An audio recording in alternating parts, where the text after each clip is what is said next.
Number 10. The Time Capsule. When you land in Cuba, you don't just cross a border, you cross a timeline. Take a 45-minute flight from Miami, and you enter a dimension frozen in 1959.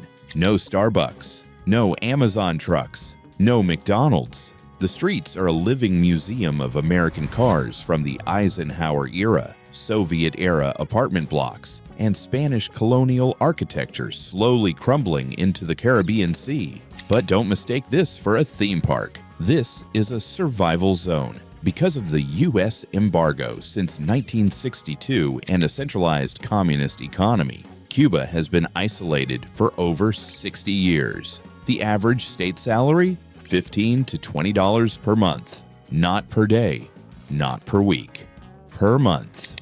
You're guaranteed a job for life, but when a dozen eggs costs a week's salary, that guarantee feels more like a life sentence. Life here is a constant wait. You wait for the bus. You wait for bread. You wait for the lights to come back on. You wait for change that never comes. But despite the decay, despite the trash piling up in old Havana, this city has a pulse you cannot find anywhere else on Earth. Number 9. The Immortal Cars. You've seen the photos. The iconic 1950s Chevrolets and Cadillacs cruising tropical streets. It looks romantic. The reality? It's engineering insanity. Cubans drive these cars not because they love vintage style, but because for 60 years they had no other choice. When the embargo cut off American parts, Cuban mechanics became wizards. Pop the hood of a classic Cadillac, and you might find a Russian Lada engine, a Toyota transmission, or a diesel motor ripped from a delivery truck. They weld scrap metal to patch holes in the chassis. When brake fluid runs out, they use shampoo. I'm not joking. Shampoo. Cubans call these cars Frankensteins. A single vehicle might have parts from 11 different countries held together by wire, stubbornness, and pure ingenuity. These aren't museum pieces. They're proof that you cannot starve creativity. When the world cuts you off, you learn to make miracles from scraps. Number 8. The Ration Book Lottery. Narrator. How do you eat on $10 a month? You don't buy food, you hunt for it. Every Cuban family depends on the Libreta, the ration book. It's a small booklet issued by the government that entitles you to buy basic staples at subsidized prices. In theory, it's a safety net. In practice, it's a lottery. 4 pounds of rice, 3 pounds of sugar, 1 pound of beans, a few ounces of chicken, maybe. Milk only for children under 7. Once you turn 7 years old, no more milk. You're on your own. And even this meager ration often doesn't arrive. You go to the bodega and there's no chicken, or no oil, or no rice. The shelves are empty, and your book is worthless. So families turn to the black market, where a carton of eggs costs a week's salary, where cooking oil is liquid gold. And here's the darkest part. If a farmer kills his own cow to feed his family without government permission, he goes to prison for 2 to 5 years. In Cuba, a cow has more legal protection than a person. Number 7. The Blackout Nightmare. If hunger is the first enemy, darkness is the second. Cuba is facing its worst energy crisis in history. The power grid is collapsing. The thermoelectric plants are old, broken, and running on empty. In Havana, blackouts last 10 to 12 plus hours. But in rural provinces, it's a nightmare. Blackouts up to 20 hours and more. Imagine living in tropical heat with no fan, no air conditioning, and watching your food rot in a dead refrigerator. Families cook with charcoal. Kids do homework by candlelight. Hospitals rely on backup generators that sometimes fail mid-surgery. And yet, people endure. When the lights finally return, you hear cheers echo through the neighborhood. It's a resilience that breaks your heart and inspires you at the same time. Number 6. The Internet Time Machine. While the rest of the world lives online, Cuba is still trying to log in. For decades, the internet was illegal. Now it exists, but it's a luxury most can't afford. Public Wi-Fi in a park costs $2 per hour. Remember, the average salary is $20 per month. 1 hour of internet equals 10% of your entire income. So Cubans created something genius, El Paquete Semanal, the weekly package. It's a 1 terabyte hard drive loaded with downloaded YouTube videos, Netflix shows, movies, music, apps, and news from the outside world. Runners deliver these drives from house to house every week for a small fee. It's Cuban Netflix, but completely offline, distributed by hand, person to person. This is how they know who won the World Cup, what's trending on TikTok, or what happened in the latest Marvel movie. They're living in the 2020s, but with 1990s technology. It's the internet, but on a thumb drive. All right, pause for a second. If you're still watching, you can handle the truth. The next 4 facts get darker. Hit that subscribe button right now so YouTube knows you're ready for this. Because what's coming next will change how you see the entire world. Number 5. The Women of Havana. Cuban women are the backbone of this society. In a country where everything is difficult, they're the ones holding families together, managing homes, solving impossible problems with grace and strength.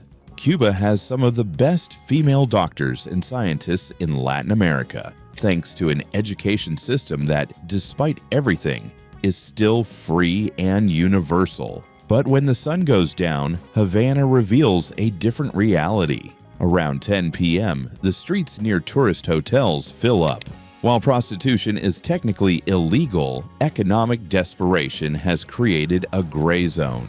Young women approach tourists not just for romance, but for access to a meal, a drink, or hard currency that might help their families survive another month. It's a heartbreaking contradiction. The same country that educates brilliant women and empowers them professionally also forces some of them into impossible choices just to eat. This is what happens when ideology meets reality, when principle crashes into hunger. Number 4. The Legend of Cigars. In the middle of all this chaos, Cuba still produces one thing perfectly: cigars. The tobacco fields of Pinar del Rio are sacred ground. The process hasn't changed in over a century. Inside the factories, Torcedores, master rollers, craft each cigar by hand. No machines, just a blade, vegetable glue, and decades of muscle memory. And here's a beautiful tradition: El Lector, the reader. Because rolling cigars is boring, repetitive work, every factory employs someone to sit at the front and read aloud. They read newspapers in the morning, novels in the afternoon. The workers listen while their hands move on autopilot. It's said that brands like Romeo y Julieta and Monte Cristo got their names because workers loved those stories so much. In a country where everything is falling apart, this one art form remains perfect, timeless, untouchable. Number 3. The Cuisine of Scarcity. Cuban food is famous worldwide, but on the island, it's become a cuisine of desperation. The national dish is ropa vieja, old clothes, a shredded beef stew. But finding beef today is nearly impossible, so chefs get creative. They make ropa vieja using shredded banana peels or plantain skins to mimic the texture of meat. Pizza in Havana is different. It's thick, doughy, and covered in a cheese that melts like plastic because it's not actually cheese. It's often cooked in homemade ovens welded together from oil drums. But when the ingredients are there, when a chef gets real pork or fresh fish, the flavors are undeniable. Moros y cristianos. Rice and black beans fuel the nation. Fried plantains. And strong, sweet Cuban coffee that tastes like liquid sugar. And, of course, rum. Rum is one of the few things always available and always cheap. As locals say, it helps you forget the heat and everything else. Number 2. The dual economy trap. Is Cuba cheap? The answer is, it depends who you are. If you have US dollars, you're royalty. If you have Cuban pesos, you're fighting for survival. Cuba has a brutal dual economy. For a tourist, a lobster dinner costs $20. That's cheap. For a local, that's an entire month's salary. Inflation is out of control. The peso crashes almost daily. For digital nomads or foreign visitors, this means luxury villas with pools for a fraction of what you'd pay in Mexico or Costa Rica, but you have to bring cash. American credit cards don't work. If you run out of money, you're stuck. It's paradise for those with hard currency, a struggle for everyone else. Two economies existing in the same space but living in completely different worlds. Number 1. The Forbidden Paradise. Despite the politics, the poverty, the blackouts, and the hunger, Cuba remains breathtakingly beautiful. Varadero Beach stretches 20 kilometers of white sand that feels like powdered sugar. The Vinali Valley, with its ancient limestone cliffs rising from emerald fields, looks like something from Jurassic Park. And hidden beneath the ground, the Saturno Cave holds crystal clear water in an underground cathedral carved by time. Cuba is a beautiful tragedy, a place where nothing works, but everything is possible, where buildings are falling down, but the music never stops, where people have nothing, but give you everything. This island is collapsing in slow motion. The lights are going out. The food is running out. The young people are leaving on rafts, risking their lives for a chance at something better. And yet, those who stay, they endure. They adapt. They survive. So, here's my question for you. Could you survive Cuba for 1 month? $10 or $20? No internet. 18-hour blackouts. Food rationing. No Amazon, no DoorDash, no escape. Could you do it? Comment below, yes or no, and tell me what you'd miss the most. Be honest. And if you want to see the next country on our list, trust me, it's even more shocking than Cuba. Hit that subscribe button right now. We're exposing the hidden truths the world doesn't want you to see. This is Culture Shock. Don't just watch the world. Understand it. See you in the next one.